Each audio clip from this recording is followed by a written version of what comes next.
Hello అందరికీ. So every Tuesday and Friday నేను ఇంట్లో ఎలా పూజ చేసుకుంటాను అనేది చూపిస్తాను. Welcome back to our channel Anu's world. ఇంకా వీడియోలోకి వెళ్ళే ముందు మీరు ఎవరైనా కొత్తగా నా వీడియోస్ చూస్తుంటే గనక ప్లీజ్ లైక్ చేయండి, అలాగే సబ్స్క్రైబ్ చేసుకోండి. ఇంకా ఉదయాన్నే వంట పని అయితే స్టార్ట్ చేసేసాను అనమాట. ఫస్ట్ వంటలు అయిపోయిన తర్వాతనే ఇంకే పనైనా చేసుకుంటాను నేను. ఇంకా స్టవ్ పైన అయితే అన్నానికి ఎసరు పెట్టేసాను అనమాట. బియ్యం కూడా నానబెట్టేసి పెట్టాను. ఛాయ్ అవుతుంది ఒక పక్క, ఇంకో పక్క పిల్లలకైతే పాలు చల్లారబెడుతున్నాను. ఇంకో పక్క ఆలు కర్రీ చేయడం కోసం అయితే ఆలుగడ్డలకి తొక్కదీస్తున్నాను అనమాట. ఆలుగడ్డ కర్రీ ఇంట్లో మా అందరికన్నా పిల్లలకి ఎక్కువ ఇష్టం అనమాట. అడిగి మరీ వేయించుకుంటారు. డైలీ వేసి పెట్టినా తింటారు వాళ్ళు, కానీ నేను మాత్రం చేయను. ఏదైనా సరే టేస్ట్ బాగుంది, నచ్చింది అని చెప్పేసి రోజు తింటే అది విరక్తి వస్తుంది కదా. అందుకోసమని వాళ్ళ కోసమే వారంలో 2 సార్లు 3 సార్లు వేస్తా అంతే. అట్లనే ఆలుగడ్డ పక్కకి చారు ఇట్లా ఉండదు అనుకోండి, చింతపండు చారు కాంబినేషన్ చాలా బాగుంటుంది. పెద్దోడైతే ఫస్ట్ రెడీ అయిపోయిండు, పాలు కూడా ఇచ్చేసాను, తాగేసాడు అనమాట.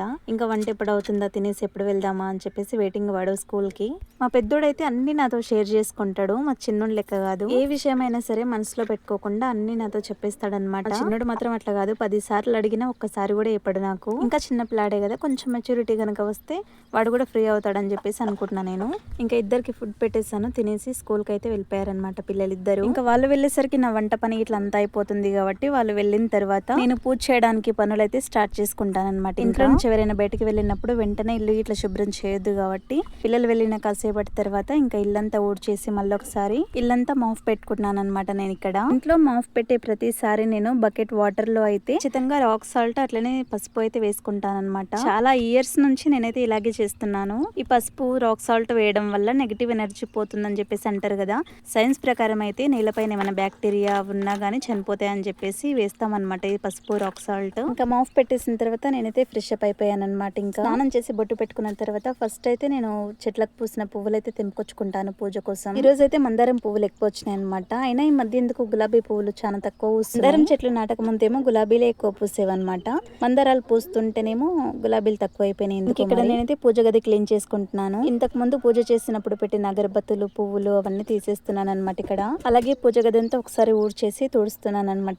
ఇక్కడ నేనైతే పూజ గది క్లీన్ చేయడానికి, దేవుడి పటాలు తుడవడానికి అయితే అన్నింటికి సపరేట్ గా క్లాత్స్ అయితే పెట్టుకుంటాను అనమాట నేను. ఇంకా ఇంతకు ముందు పూజ చేసిన పువ్వులు, అగరబత్తులు, ఒత్తులు అవన్నీ ఒక గిన్నెలో అయితే వేసి పెడుతున్నాను. అవన్నీ అయితే అదే రోజు పడేను అనమాట. ఎందుకంటే ఫ్రైడే, ట్యూస్డే ఇంటి నుంచి ఏం బయటకు వెళ్ళకూడదు కాబట్టి నెక్స్ట్ డే అయితే ఇంటి ముందున్న మొక్కల మొదట్లో అయితే వేసేస్తాను. ఇంకా నేనైతే ఇక్కడ పూజ పాత్రలన్నీ తోముకుంటున్నాను అనమాట. నేనైతే మామూలుగా సబ్బుతోనైతే క్లీన్ చేసుకుంటాను. అదొకటి సబ్బు అయితే సపరేట్ గా పెడతాను అనమాట. దేవుని పూజ సామాన్ అంతా తోముకోవడానికి. ఇంత సబ్బు గిన్నె అంతా సపరేట్ గా ఉంటుంది. ఓన్లీ పూజ చేసినప్పుడే కిందకి తీసి పూజ సామాన్ తోముకొని మళ్ళీ పైకి పెట్టేసుకుంటాను. అప్పుడప్పుడు అయితే పీతాంబరంతో క్లీన్ చేసుకుంటాను. ఒకవేళ కొంచెం డల్ అయిపోయినాయి అంటే మామూలుగా సబ్బుతోనే తోముకుంటూ ఉంటాను. చాలా మంది నాకు తెలిసినంత వరకు అంటే నా దగ్గర అన్నారనమాట, పూజ సామాన్ ఎవరైనా సబ్బుతో తోముతారా అని చెప్పి. మనం వాడే ఎంగిలి గిన్నెలు తోముకోవడానికి యూజ్ చేసిన సబ్బులతోని తోమకపోతే సరి. ఇట్లా పూజ కోసం సపరేట్ గా పెట్టుకున్న సబ్బుతో తోమితే మాత్రం ఏం పర్వాలేదు. ఇంకొకటి ఏంటంటే నేను పూజ సామాన్ అంతా సింక్ లో అయితే కడగనమాట.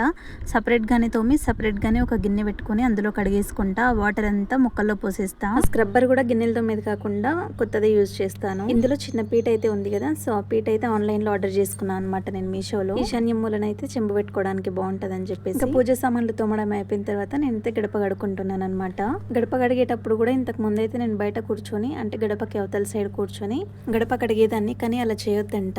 ఇంటికి లోపల పక్క కూర్చొని కడగాలంట గడప. ఇంకా విషయం తెలిసిన దగ్గర నుంచి నేనైతే ఇంటికి లోపలనే కూర్చొని గడప అయితే కడిగి పసుపు కుంకుమలు అయితే పెట్టుకుంటాను. పసుపు కుంకుమలతోటి అట్లా గడపని నిండుగా అలంకరించాక ఎంత బాగా అనిపిస్తుందో చూడడానికి. నాకైతే గడపను అలంకరించకపోతే పూజ చేసిన ఫీలింగే ఉండదు. కొంచెం టైం పట్టినా సరే గానీ గడపనైతే అలంకరించుకున్న తర్వాతనే నేను పూజ అయితే చేసుకుంటాను. ఇంకొకటి ముగ్గు అయితే నేను గడప పైన గానీ, పూజ గదిలో గానీ, లేదంటే ఈశాన్య మూలన గానీ బియ్యం పిండితోనే వేసుకుంటాను ముగ్గు. బయట దొరికే రాతి ముగ్గుతో మాత్రం అస్సలు వేయొద్దు.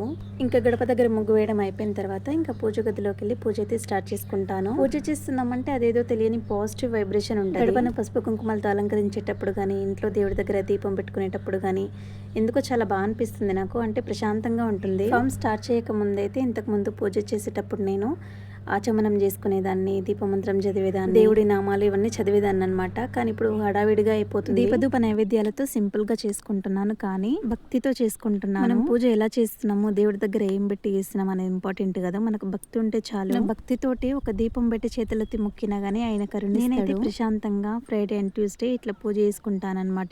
పూజ కూడా తినక ముందే చేస్తానన్నమాట. పూజ అయిపోయిన తర్వాతనే తింటాను. పూజ అయ్యాక చివరిలో అయితే 3 ప్రదక్షిణాలు అయితే చేసుకుంటాను అనమాట పూజ గదిలోనే. సో మా ఇంట్లో ప్రతి ఫ్రైడే ట్యూస్డే నేను ఇట్లా పూజ చేసుకుంటా అని చెప్తున్నా. అందరూ ఇలాగే చేయాలని మాత్రం నేను చెప్పట్లేదు. ఒక్కొక్కరి పూజా విధానం ఒక్కొక్కలా ఉంటుంది. ఇలా చెప్తున్నాను కదా అని నాకు అన్ని విషయాలు తెలుసని కూడా కాదు. ఇందులో కనుక ఏమైనా మిస్టేక్స్ ఉంటే తప్పకుండా నాకైతే కామెంట్ చేసి చెప్పండి. అలాగైతే నాకు కూడా ఏమైనా మిస్టేక్స్ ఉంటే తెలిసిపోతుంది కదా. ఇంకా పూజ గదిలో పూజ అయిపోయిన తర్వాత ఈశాన్యం మూలనైతే చెంబు పెట్టుకుంటానన్నమాట. ఈశాన్యం మూలన పెట్టే రాగి కలశంలో అయితే పసుపు, కుంకుమ, గంధం, అక్షింతలు, రూపాయి బిళ్ళ అన్ని పూజ చేసేటప్పుడే వేసి పూజ అయిపోయిన తర్వాత ఈశాన్యం మూలనైతే పెట్టుకుంటాను. సో ఇదన్నమాట నేను పూజ చేసే విధానం. ఈ వీడియో మీకు నచ్చితే గనక తప్పకుండా లైక్ చేయండి. అలాగే ఏమైనా మిస్టేక్స్ ఉంటే గనక నాకు కామెంట్ చేసి చెప్పండి. ఇంతవరకు వీడియో చూసినందుకైతే థ్యాంక్ యూ సో మచ్. మీకు ఈ వీడియో నచ్చితే లైక్ చేసి సబ్స్క్రైబ్ చేసుకోండి. Thank you.